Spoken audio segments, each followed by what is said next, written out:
Жалпы үлкен адамдардың, қарттардың айтуынша, күн ұясына батып бара жатқан кезде, яғни бейуақта ұйықтауға, жылауға, сапарға аттануға, асығыс-сүгіс әртүрлі істер атқаруға және судың жағасына жалғыз баруға болмайды.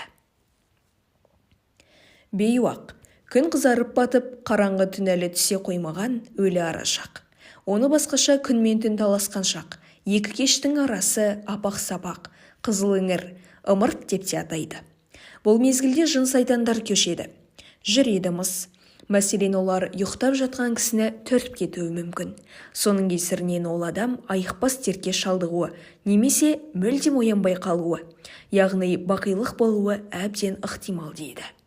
Қас қарайған, көз байланған шақта сақ болыңдар деп, қариялар үнемі ескертіп, сақтандырып отырады. Осы ретте әжемнің айтқан бір әңгімесі менің есімнен кетпейді. Бұл өткен ғасырдың бас кезінде болған оқиға. Әжемнің шешесі ол кезде 20 жас шамасындағы жаңа түскен келіншек болыпты. Зайсан көлінің жағасындағы бір ауылда тұрған кез екен. Күн батып бара жатқан уақытта ойында ештеңе жоқ. Ол көл жағасына барып, шелегіне су алмақшы болады. Сол заманда құдық деген кез келген үйде болмайтын. Ел ыдыс-аяқ не кір жууға суды қасындағы өзен көлден алатын. Сөйтіп жағаға барған апамның анасы су ішінде тырдай жалаңаш отырған бір қызды көреді. Әлгі ару теріс қарап, ұзын қара шашын тарап отыр екен.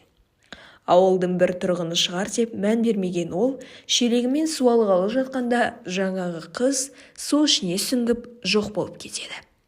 Тек су бетіне ауа көпіршіктер ғана шығады. Аяқтарының орнына балықтікі секілді қабыршақта құйрығы бар екен. Көргені адам емес, су перісі екенін енді ұққан апамыз шелегін тастай сала, жан ұшыра үйге қарай безе жөнеледі. Келесі бір түсініксіз жайт Қайырхан атамның басынан кешкен оқиғасы. Бұл жағдай өткен ғасырдың 50-ші жылдарында болыпты. Атам Қызыліңірде көрші ауылға салт атпен шығады. Жапан далада жалғыз өзі келе жатады. Жол бойында қараусыз қалған, қабырғалары құлағалы тұрған үй бар екен. Сол тамның иесіз қалғанына бірнеше жыл болыпты. Жанынан өтіп бара жатып, әлгі жаққа қараса, сол үйдің ішінде шам жанып тұр. Міне қызық. Атам біраз түсінбей тұрып, қасына жақындап көргісі келеді. Алайда астындағы аты үркіп, мөңкейді. Сонда да аттың басын үй жаққа бұрып, қасына таяйды. Қараса, үй ішінде қызылды-жасылды көйлек киген көп қыздар мың бұрала билеп, ән салып, сықылықтап күліп жүр екен.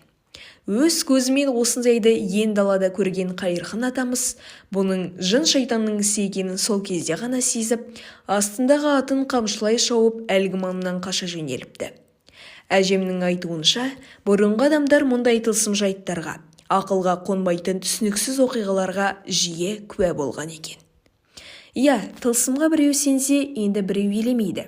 Бірақ ел аузындағы жоғарыдағы тыйым сөздердің астарында бір шындықтың жатқаны анық.